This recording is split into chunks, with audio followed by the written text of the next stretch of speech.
Today we continue the story Benito Sereno. It was written by Herman Melville. Last week we told how African slaves on a Spanish ship rebelled in 1799. They killed most of the Spanish sailors. Only the captain, Benito Sereno, and a few others were left alive. The leader of the rebellion was a slave named Babo. He ordered Captain Sereno to sail the ship back to Senegal, the slaves' homeland. But food and water were low, so the ship stopped at an island off the coast of Chile to get the needed supplies. When it arrived, an American ship was in the harbor. The American captain, Amasa Delano, thought the Spanish ship might be in trouble. He would offer help. Babo decided to remain close to Captain Sereno and act as if he were the captain's slave. Babo would kill him if he told Captain Delano the truth about what happened. Now, here is Shep O'Neill to continue our story. As Captain Delano came up in his whaleboat, he saw that the other ship needed scraping, tarring, and brushing. It looked old and decayed. He climbed up the side and came aboard. He was quickly surrounded by a crowd of black men. Captain Delano looked around for the man who commanded the ship. The Spanish captain stood a little way off, against the main mast. He was young-looking, richly dressed, but seemed troubled and tired with the spirit gone out of him. He looked unhappily toward his American visitor. At the Spanish captain's side stood a small black man with a rough face. Captain Delano struggled forward through the crowd, went up to the Spaniard, and greeted him. He offered to help him in any way he could. Captain Benito Sereno returned the American's greeting politely, but without warmth. Captain Delano pushed his way back through the crowd to the gangway. He told his men to go and bring back as much water as they could, also bread, pumpkins, sugar, and a dozen of his private bottles of cider. The whaleboat pushed off. Left alone, Captain Delano again observed with fresh surprise the general disorder aboard the ship. Some of the men were fighting. There were no deck officers to discipline or control the violent ones, and everyone seemed to do as he pleased. Captain Delano could not fully understand how this could have happened. What could explain such a breakdown of order and responsibility? He asked Don Benito to give him the full story of his ship's misfortunes. Don Benito did not answer. He just kept looking at his American visitor as if he heard nothing. This angered Captain Delano, who suddenly turned away and walked forward to one of the Spanish seamen for his answer. But he had hardly gone 5 steps when Don Benito called him back. "It is now 190 days," Don Benito began, "that the ship sailed from Buenos Aires for Lima with a general cargo. Pedigree, tea, and the like, and a number of Negroes, now not more than 150, as you see, but then numbering over 300 souls. The ship was officered and well manned, with several cabin passengers, some 50 Spaniards in all. Off Cape Horn we had heavy gales. Captain Sereno coughed suddenly and almost collapsed. He fell heavily against his body servant. "His mind wanders," said Babo. He was thinking of the disease that followed the gales. My poor, poor master. Be patient, senor. These attacks do not last long. Master will soon be himself. Don Benito recovered, and in a broken voice continued his story. My ship was tossed about many days in storms off Cape Horn, and then there was an outbreak of scurvy. The disease carried off many whites and blacks. Most of my surviving seamen had become so sick that they could not handle the sails well. For days and nights we could not control the ship. It was blown northwestward. The wind suddenly left us in unknown waters with oppressive hot calms. Most of our water was gone, and we suffered terribly, especially after a deadly fever broke out among us. Whole families of blacks and many Spaniards, including every officer but myself, were killed by the disease. Don Benito paused. He looked down at the black man at his side. Babo seemed satisfied. The Spanish captain saw him take his hand from the knife hidden under his shirt. Captain Delano saw nothing. His mind was filled with the terrible tale he had just heard. Now he could understand why the other captain seemed so shaken. He took Don Benito's hand and promised to give him all the help possible. He would give him a large, permanent supply of water, and some sails, and equipment for sailing the ship. And he also promised to let Don Benito have 3 of his best seamen for temporary deck officers. In this way, the San Dominique could, without delay, start for Concepcion. There, the ship could be fixed and prepared for its voyage to Lima. Don Benito's face lighted up. He seemed excited by Captain Delano's generous offer, but Babo appeared troubled. "This excitement is bad for master," Babo whispered, taking Don Benito's arm and with soothing words gently drawing him aside. When Don Benito returned, Captain Delano observed that his excitement was gone. Captain Delano decided to talk of other matters, but the Spanish captain showed no further interest. He answered Captain Delano's questions with sharp words, and suddenly, with an angry movement, he walked back to Babo. Captain Delano watched the 2 men whispering together in low voices.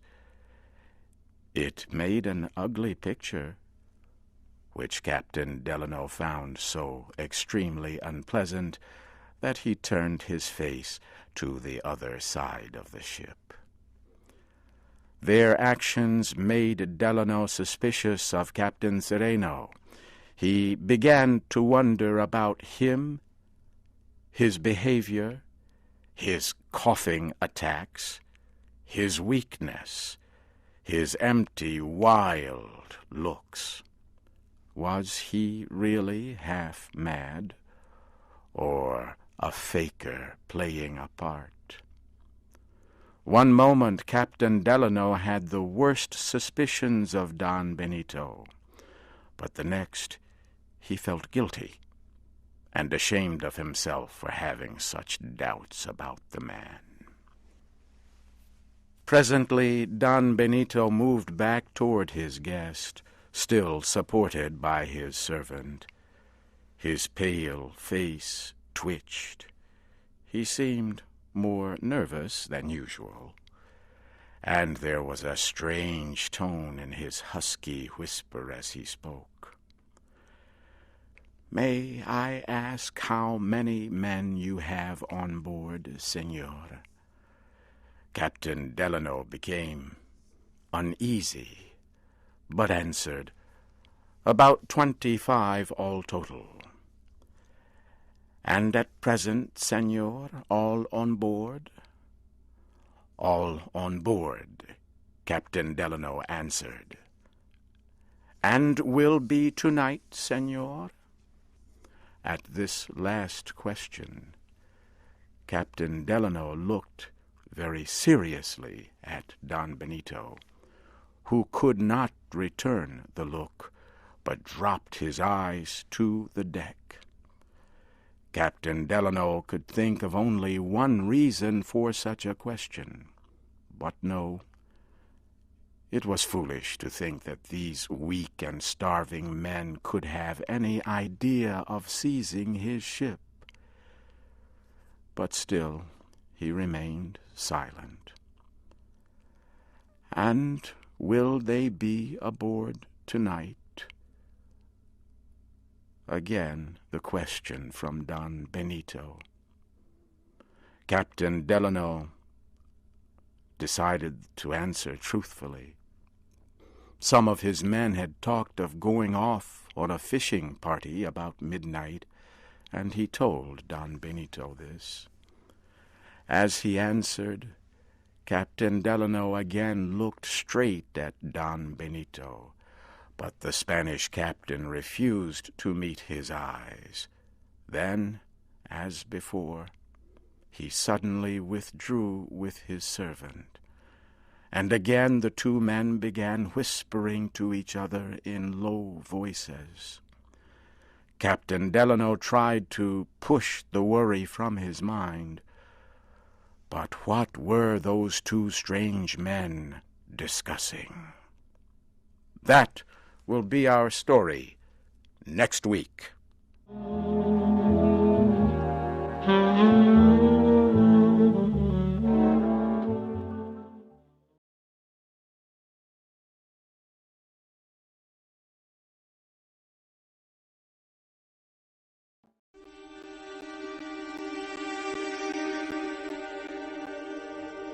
That very unusual man, old Dr. Heidegger, once invited 4 friends to meet him in his office. There were 3 white-bearded gentlemen, Mr. Medbourne, Colonel Killigrew, and Mr. Gascoigne. And there was a thin old lady whose husband had died, so she was called the Widow Wycherly. They were all sad old creatures who had been unfortunate in life. As a young man, Mr. Medbourne had lost all his money in a badly planned business deal. Colonel Killigrew had wasted his best years and health enjoying the pleasures of women and drink. Mr. Gascoigne was a ruined politician with an evil past. As for the Widow Wycherly, Tradition tells us that she was once a great beauty, but shocking stories about her past had led the people of the town to reject her, so she lived very much alone. It is worth stating that each of these 3 men were early lovers of the widow Wycherly, and they had once been on the point of killing each other over her. "My dear old friends," said Dr. Heidegger, "I would like your help in one of my little experiments." He motioned for them to sit down.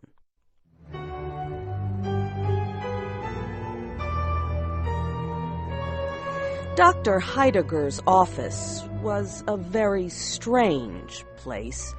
The dark room was filled with books, cobwebs, and dust. An old mirror hanging between 2 bookcases was said to show the ghosts of all the doctor's dead patients. On another wall hung a painting of the young woman Dr. Heidegger was to have married long ago, but she died the night before their wedding after drinking one of the doctor's medicines. The most mysterious object in the room was a large book covered in black leather. It was said to be a book of magic. On the summer afternoon of our story, a black table stood in the middle of the room. On it was a beautiful cut-glass vase. 4 glasses were also on the table. Dr. Heidegger was known for his unusual experiments, but his 4 guests did not expect anything very interesting. The doctor picked up his black leather book of magic. From its pages, he removed a dried-up old rose. "This rose," said the doctor, "was given to me 55 years ago by Sylvia Ward, whose painting hangs on this wall. I was to wear it at our wedding. Would you think it possible that this ancient rose could ever bloom again?" "Nonsense," said the widow Wycherly with a toss of her head. "You might as well ask if an old woman's lined face could ever bloom again." "See," answered Dr. Heidegger. He reached for the vase and threw the dried rose into the water it contained. Soon a change began to appear. The crushed and dried petals moved and slowly turned from brown to red, and there was the rose of half a century looking as fresh as when Sylvia Ward had first given it to her lover. "That is a very pretty trick," said the doctor's friends. "What is the secret?" "Did you ever hear of the Fountain of Youth?" asked Dr. Heidegger. "The Spanish explorer Ponce de Leon went in search of it centuries ago, but he was not looking in the right place. If I am rightly informed, the famous Fountain of Youth is in southern Florida. A friend of mine has sent me the water you see in the vase."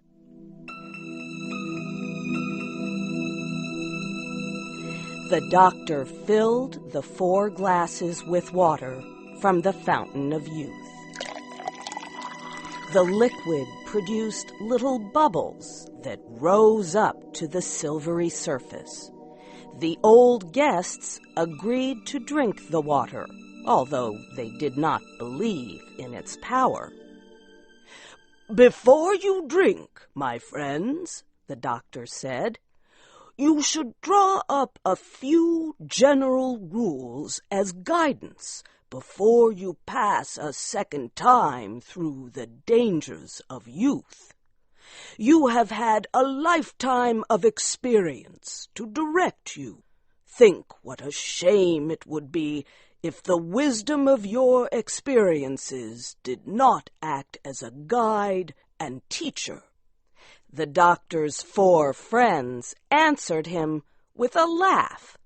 The idea that they would ever repeat the mistakes of their youth was very funny. "Drink, then," said the doctor. "I am happy that I have so well chosen the subjects of my experiment." They raised the glasses to their lips. If the liquid really was magical, it could not have been given to 4 human beings who needed it more. They seemed as though they had never known youth or pleasure. They looked like they had always been the weak, unhappy creatures who were bent over the doctor's table. They drank the water. There was an almost immediate improvement among the guests. A cheerful glow like sunshine brightened their faces. They looked at one another, imagining that some magic power had really started to smooth the lines on their faces. "Quick, give us more of this wondrous water," they cried. "We are younger, but we are still too old." "Patience," said Dr. Heidegger, who watched the experiment with scientific coolness. "You have been a long time growing old. Surely you could wait half an hour to grow young." Again he filled their glasses. The 4 guests drank the liquid in one swallow. As the liquid passed down their throats, it seemed to change their whole systems. Their eyes grew clear and bright. Their hair turned from silver to darker shades. "My dear widow, you are lovely," cried Colonel Killigrew, who watched as the signs of age disappeared from her face. The widow ran to the mirror. The 3 men started to behave in such a way that proved the magic of the Fountain of Youth's water. Mr. Gascoigne's mind turned to political topics. He talked about nationalism and the rights of the people. He also told secrets softly to himself. All this time, Colonel Killigrew had been shouting out happy drinking songs while his eyes turned towards the curvy body of the widow Wycherly. Mr. Medbourne was adding dollars and cents to pay for a proposed project. It would supply the East Indies with ice by linking a team of whales to the polar icebergs.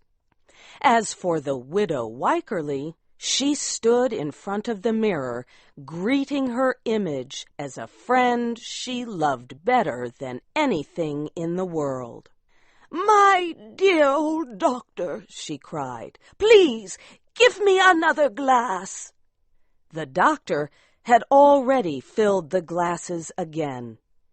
It was now near sunset, and the room was darker than ever. But a moon-like light shined from within the vase. The doctor sat in his chair, watching. As the 4 guests drank their 3rd glass of water, they were silenced by the expression on the doctor's mysterious face. The next moment, the exciting rush of young life shot through their blood. They were now at the happy height of youth. The endless cares, sadness, and diseases of age were remembered only as a troubled dream from which they had awoken. "We are young!" they cried. The guests were a group of happy youngsters, almost crazy with energy. They laughed at the old-fashioned clothing they wore. They shouted happily and jumped around the room. The widow Wykerly, if such a young lady could be called a widow, ran to the doctor's chair and asked him to dance. "Please excuse me," answered the doctor quietly. "My dancing days were over long ago, but these 3 young men would be happy to have such a lovely partner." The men began to argue violently about who would dance with her. They gathered around the widow, each grabbing for her. Yet by a strange trick, owing to the darkness of the room, the tall mirror is said to have reflected the forms of 3 old gray men competing for a faded old woman. As the 3 fought for the woman's favor, they reached violently for each other's throats. In their struggle, they turned over the table. The vase broke into 1,000 pieces. The water of youth flowed in a bright stream across the floor. The guests stood still. A strange coldness was slowly stealing over them all. They looked at Dr. Heidegger, who was holding his treasured rose. The flower was fading and drying up once more. The guests looked at each other and saw their looks changing back. "Are we grown old again so soon?" they cried. In truth, they had. The water of youth had powers that were only temporary. "Yes, friends, you are old again," the doctor said, "and the water of youth lies wasted on the ground. But even if it flowed in a river at my door, I still would not drink it.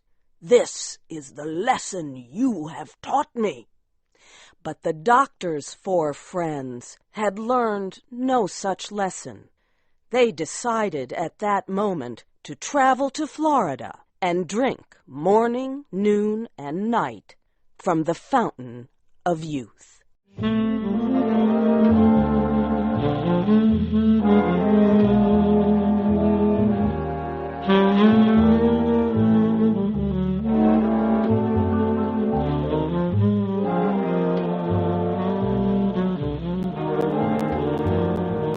Our story today is called Luck. It was written by Mark Twain. Here is Shep O'Neill with the story. I was at a dinner in London, given in honor of one of the most celebrated English military men of his time. I do not want to tell you his real name and titles. I will just call him Lieutenant General Lord Arthur Scoresby. I cannot describe my excitement when I saw this great and famous man. There he sat, the man himself, in person, all covered with medals. I could not take my eyes off him. He seemed to show the true mark of greatness. His fame had no effect on him. The hundreds of eyes watching him, the worship of so many people, did not seem to make any difference to him. Next to me sat a clergyman, who was an old friend of mine. He was not always a clergyman. During the first half of his life, he was a teacher in the military school at Woolwich. There was a strange look in his eye as he leaned toward me and whispered, "Privately, he is a complete fool." He meant, of course, the hero of our dinner. This came as a shock to me. I looked hard at my friend. I could not have been more surprised if he had said the same thing about Napoleon, or Socrates, or Solomon. But I was sure of two things about the clergyman. He always spoke the truth, and his judgment of men was good. Therefore, I wanted to find out more about our hero as soon as I could. Some days later, I got a chance to talk with the clergyman, and he told me more. These are his exact words. About 40 years ago, I was an instructor in the military academy at Woolwich when young Scoresby was given his first examination. I felt extremely sorry for him. Everybody answered the questions, well, intelligently, while he, why, dear me, he did not know anything, so to speak. He was a nice, pleasant young man. It was painful to see him stand there and give answers that were miracles of stupidity. I knew, of course, that when examined again, he would fail and be thrown out. So, I said to myself, it would be a simple, harmless act to help him as much as I could. I took him aside and found he knew a little about Julius Caesar's history, but he did not know anything else. So I went to work and tested him and worked him like a slave. I made him work over and over again on a few questions about Caesar, which I knew he would be asked. If you will believe me, he came through very well on the day of the examination. He got high praise, too, while others, who knew 1,000 times more than he, were sharply criticized. By some strange, lucky accident, he was asked no questions but those I made him study. Such an accident does not happen more than once in 100 years. Well, all through his studies, I stood by him with the feeling a mother has for a disabled child. And he always saved himself by some miracle. I thought that what in the end would destroy him would be the mathematics examination. I decided to make his end as painless as possible. So I pushed facts into his stupid head for hours. Finally, I let him go to the examination to experience what I was sure would be his dismissal from school. Well, sir, try to imagine the result. I was shocked out of my mind. He took first prize, and he got the highest praise. I felt guilty day and night. What I was doing was not right, but I only wanted to make his dismissal a little less painful for him. I never dreamed it would lead to such strange, laughable results. I thought that sooner or later one thing was sure to happen. The first real test, once he was through school, would ruin him. Then the Crimean War broke out. I felt that sad for him that there had to be a war. Peace would have given this donkey a chance to escape from ever being found out as being so stupid. Nervously, I waited for the worst to happen. It did. He was appointed an officer, a captain of all things. Who could have dreamed that they would place such a responsibility on such weak shoulders as his? I said to myself that I was responsible to the country for this. I must go with him and protect the nation against him as far as I could. So I joined up with him, and away we went to the field. And there, oh dear, it was terrible. Mistakes, fearful mistakes. Why, he never did anything that was right. Nothing but mistakes. But you see, nobody knew the secret of how stupid he really was. Everybody misunderstood his actions. They saw his stupid mistakes as works of great intelligence. They did, honestly. His smallest mistakes made a man in his right mind cry and shout and scream, too, to himself, of course. And what kept me in a continual fear was the fact that every mistake he made increased his glory and fame. I kept saying to myself that when at last they find out about him, it will be like the sun falling out of the sky. He continued to climb up, over the dead bodies of his superiors. Then, in the hottest moment of one battle, down went our colonel. My heart jumped into my mouth, for Scoresby was the next in line to take his place. Now we are in for it, I said. The battle grew hotter. The English and their allies were steadily retreating all over the field. Our regiment occupied a position that was extremely important.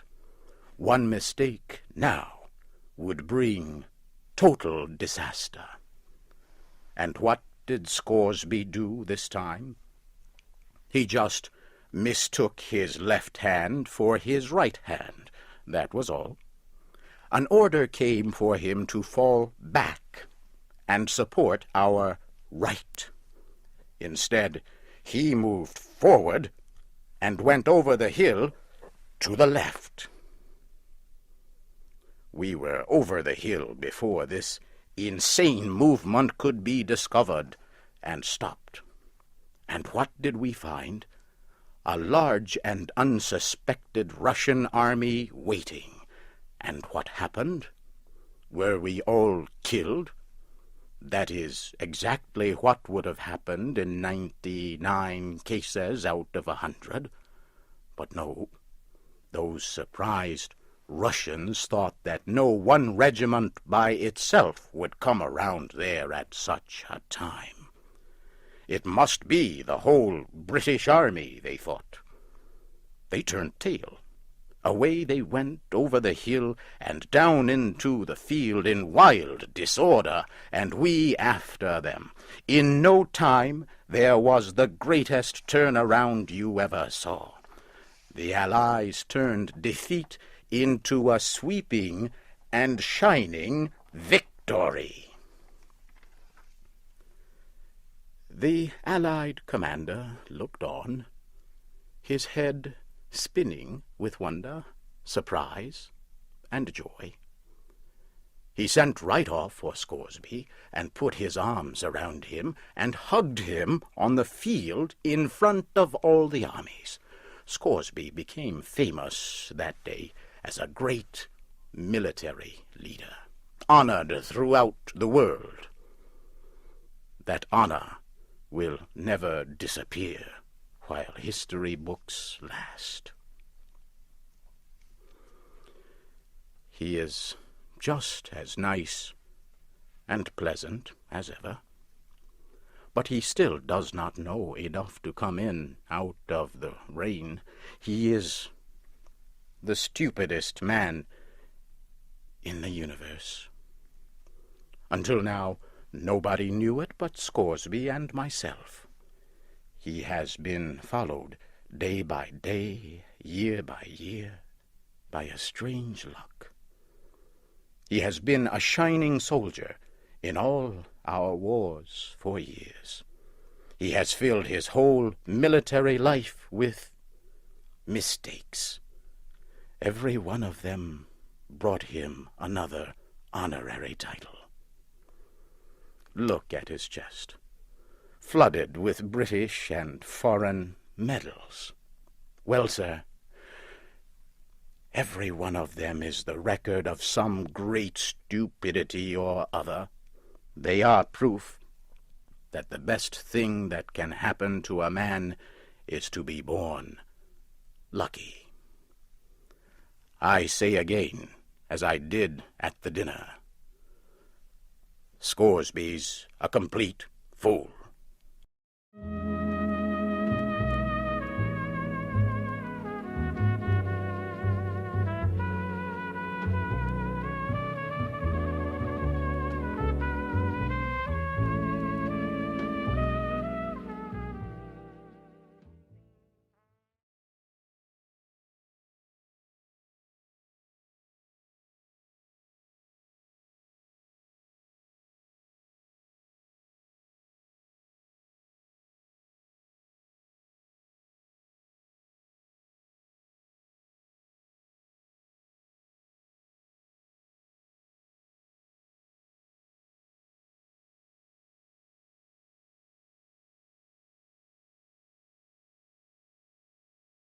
Today, we tell a traditional American story called A Tall Tale.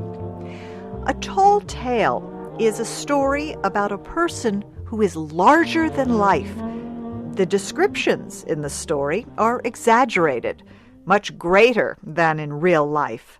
This makes the story funny. Long ago, the people who settled in undeveloped areas in America first told tall tales. After a hard day's work, people gathered to tell each other funny stories. Each group of workers had its own tall tale hero. Paul Bunyan was a hero of North America's lumberjacks, the workers who cut down trees. He was known for his strength, speed, and skill. Tradition says he cleared forests from the northeastern United States to the Pacific Ocean. Some people say Paul Bunyan was the creation of storytellers from the middle western Great Lakes area of the United States. Other people say the stories about him came from French Canada. Early in the 20th century, a writer prepared a collection of Paul Bunyan's stories. They were included in a publication from the Red River Lumber Company in Minnesota. It is not known if the stories helped the company's sales, but they became extremely popular. Here is Shep O'Neill with our story about Paul Bunyan.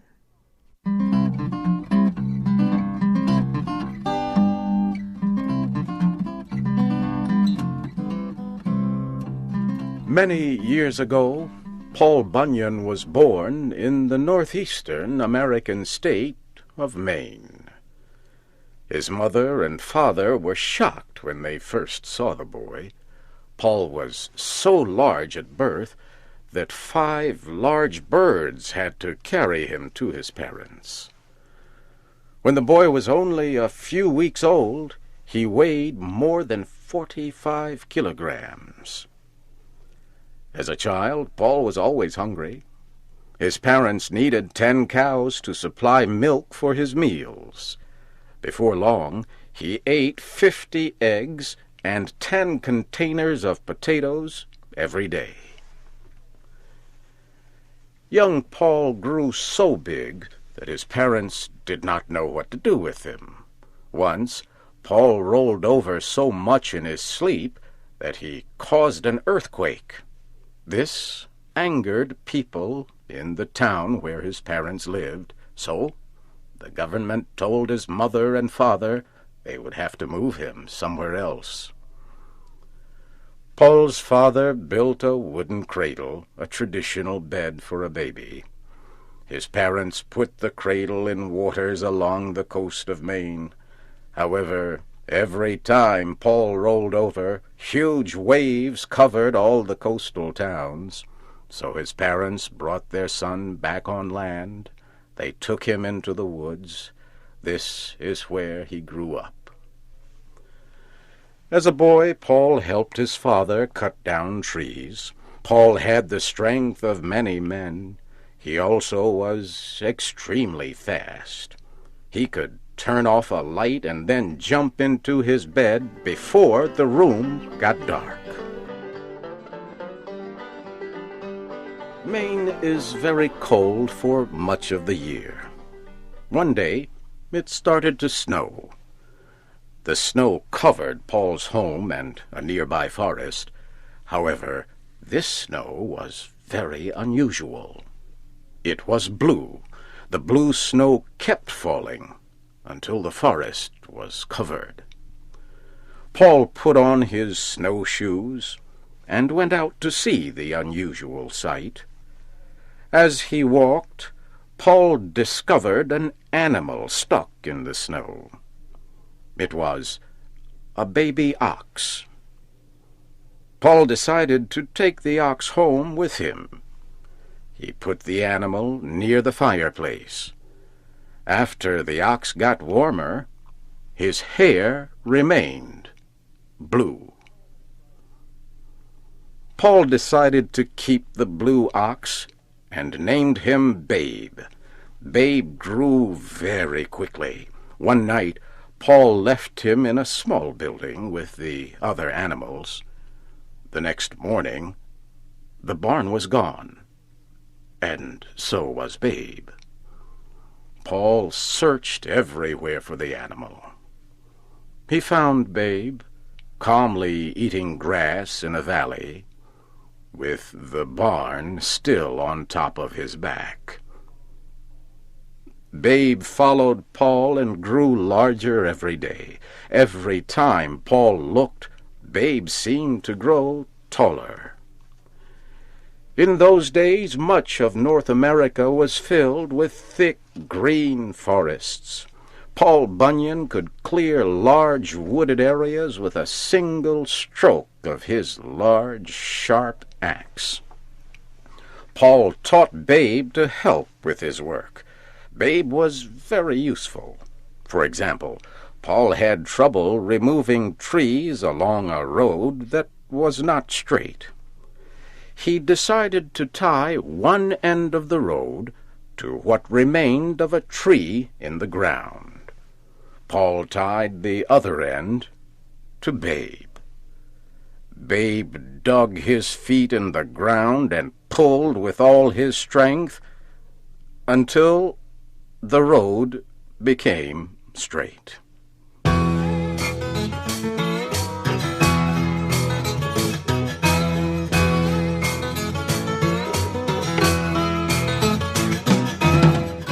In time, Paul and Babe the Blue Ox left Maine and moved west to look for work in other forests. Along the way, Paul dug out the Great Lakes to provide drinking water for Babe. They settled in a camp near the Onion River in the state of Minnesota. Paul's camp was the largest in the country. The camp was so large that a man had to have 1 week's supply of food when walking from one side of the camp to the other.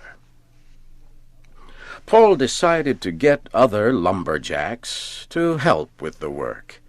His work crew became known as the 7 Axe Men. Each man was more than 2 meters tall and weighed more than 160 kilograms. All of the axemen were named Elmer. That way, they all came running whenever Paul called them. The man who cooked for the group was named Sourdough Sam. He made everything, except coffee, from sourdough, a substance used in making sourdough bread. Every Sunday, Paul and his crew ate hotcakes. Each hotcake was so large that it took 5 men to eat one. Paul usually had 10 or more hotcakes, depending on how hungry he was. The table where the men ate was so long that a server usually drove to one end of the table and stayed the night. The server drove back in the morning with a fresh load of food. Paul needed someone to help with the camp's finances. He gave the job to a man named Johnny Inkslinger. Johnny kept records of everything, including wages and the cost of feeding Babe. He sometimes used 9 containers of writing fluid a day to keep such detailed records. The camp also was home to Sport, the reversible dog. One of the workers accidentally cut Sport in two. The man hurried to put the dog back together, but made a mistake. He bent the animal's back the wrong way. However, that was not a problem for Sport. He learned to run on his front legs until he was tired. Then he turned the other way and ran on his back legs.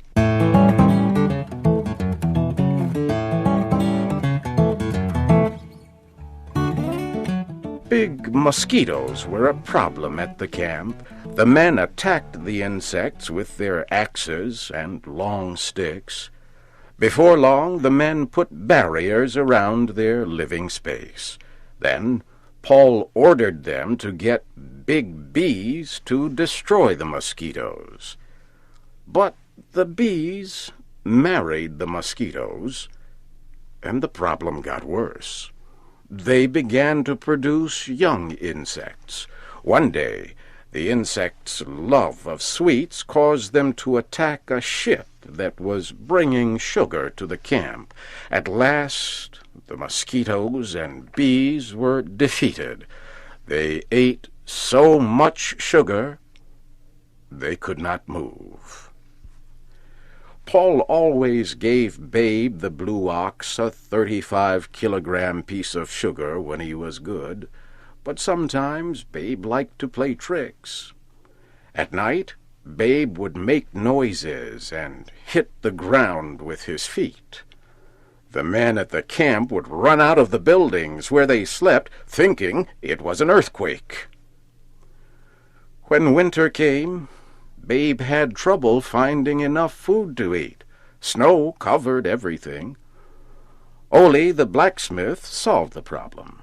He made huge green sunglasses for Babe. When Babe wore the sunglasses, he thought the snow was grass. Before long, Babe was strong and healthy again. One year, Paul's camp was especially cold. It was so cold that the men let their facial hair grow very long. When the men spoke, their words froze in the air. Everything they said remained frozen all winter long, and did not melt until spring. Paul Bunyan and Babe left their mark on many areas. Some people say they were responsible for creating Puget Sound in the western state of Washington. Others say Paul Bunyan and Babe cleared the trees from the states of North Dakota and South Dakota. They prepared this area for farming. Babe the blue ox died in South Dakota. One story says he ate too many hotcakes. Paul buried his old friend there. Today, the burial place is known as the Black Hills. Whatever happened to Paul Bunyan? There are lots of stories. Some people say he was last seen in Alaska, or even the Arctic Circle. Another tradition says he still returns to Minnesota every summer. It says Paul moves in and out of the woods, so few people ever know that he is there.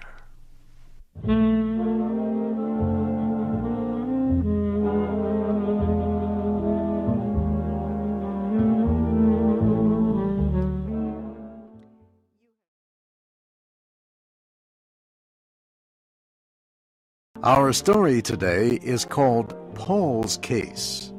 It was written by Willa Cather. Paul's case will be told in 2 parts.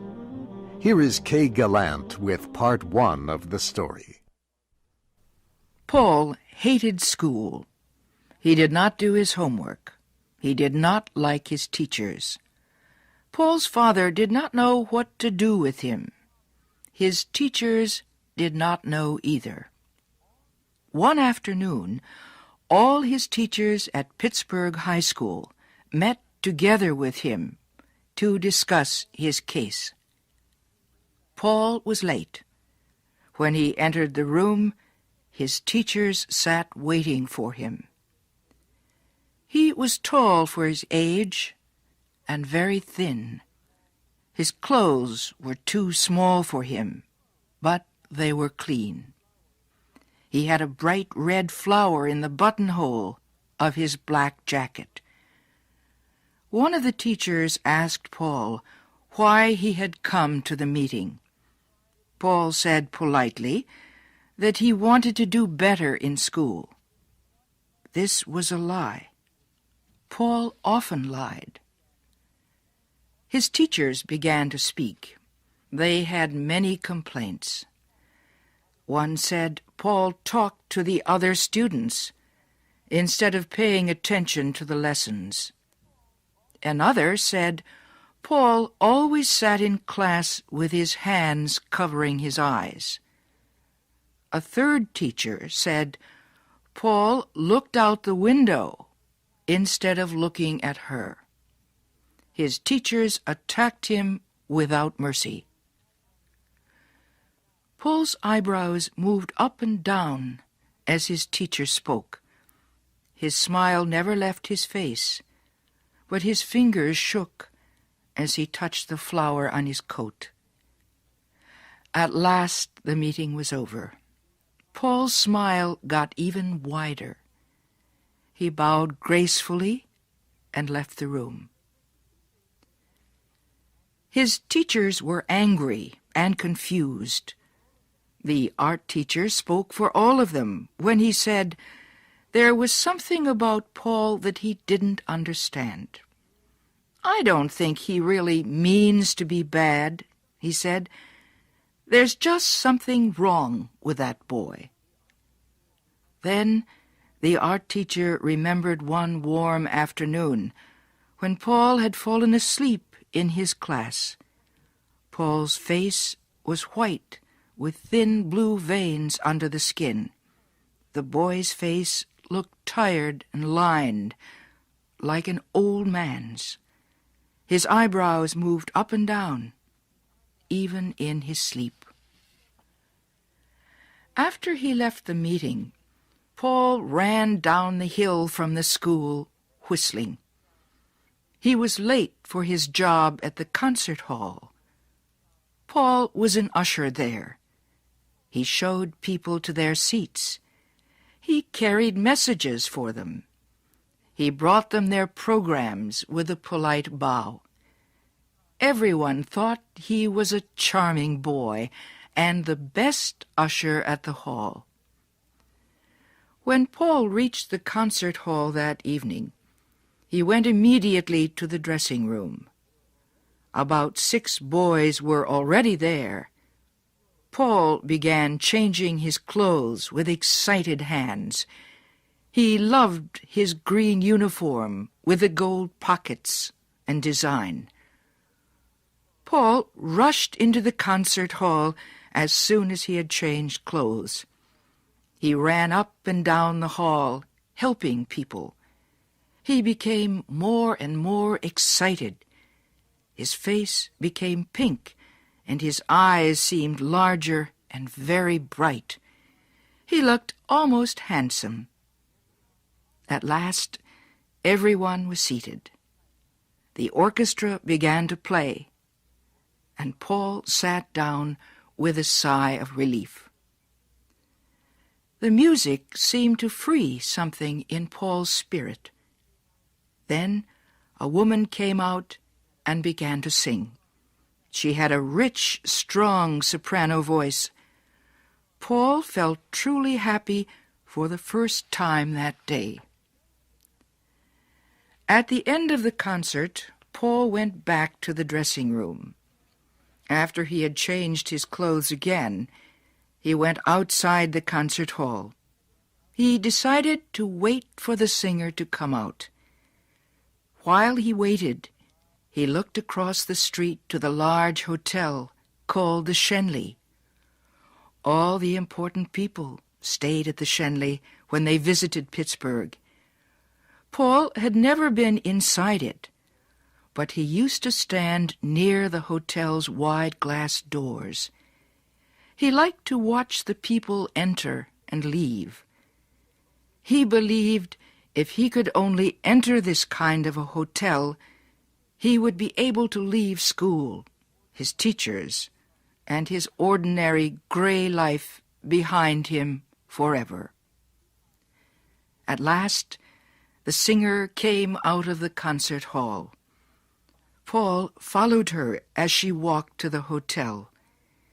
He was part of a large crowd of admirers who had waited to see her.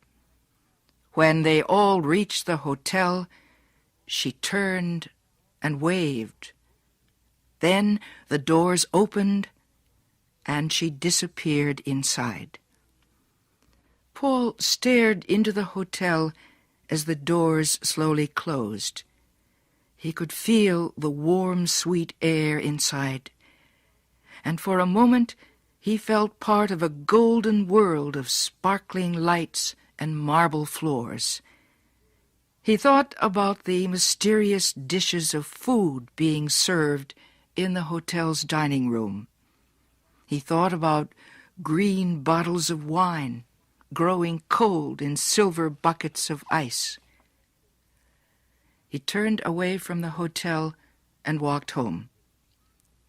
He thought of his room, with its horrible yellow wallpaper, the old bed with its ugly red cover.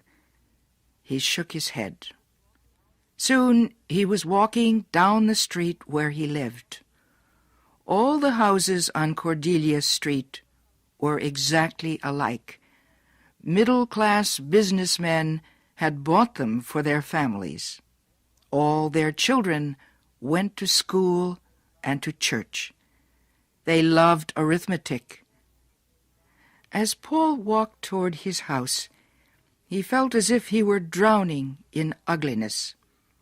He longed for cool colors and soft lights and fresh flowers. He didn't want to see his ugly bedroom or the cold bathroom with its cracked mirror and gray floor.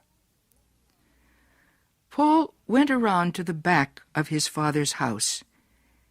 He found an open window and climbed into the kitchen. Then he went downstairs to the basement. He was afraid of rats, but he did not want to face his own bedroom. Paul couldn't sleep. He sat on the floor and stared into the darkness until morning came. The following Sunday, Paul had to go to church with his family. Afterwards, everyone came home and ate a big dinner. Then all the people who lived on Cordelia Street came outside to visit each other. After supper, Paul asked his father if he could visit a friend to get some help with his arithmetic. Paul left the house with his school books under his arm, but he didn't go to his friend's house. Instead, he went to see Charlie Edwards.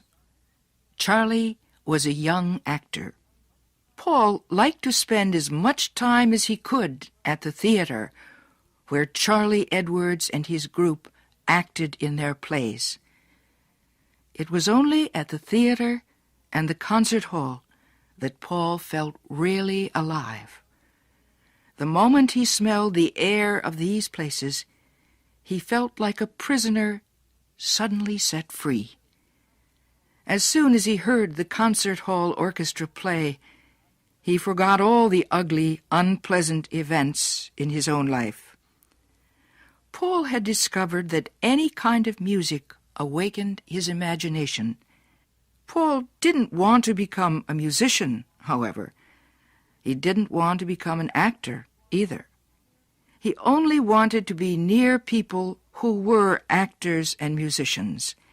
He wanted to see the kind of life these artists led. Paul found the schoolroom even worse after a night at the theater or the concert hall. He hated the school's bare floors and cracked walls. He turned away from his dull teachers in their plain clothes. He tried to show them how little he thought of them and the studies they taught. He would bring photographs of all the actors he knew to school. He would tell the other students that he spent his evenings with these people at elegant restaurants. Then he would announce that he was going away to Europe or to California or to Egypt for a while. The next day he would come to school smiling nervously.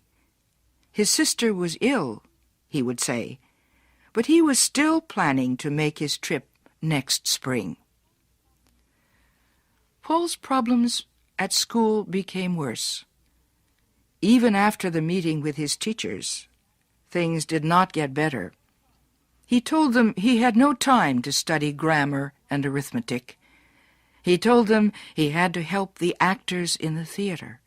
They were old friends of his. Finally, his teachers went to Paul's father. He took Paul out of school and made him get a job. He told the manager at the concert hall that Paul could not work there any more. His father warned the doorman at the theater not to let Paul into the place.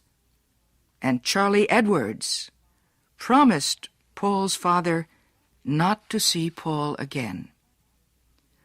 All the actors at the theater laughed when they heard about the stories Paul had been telling.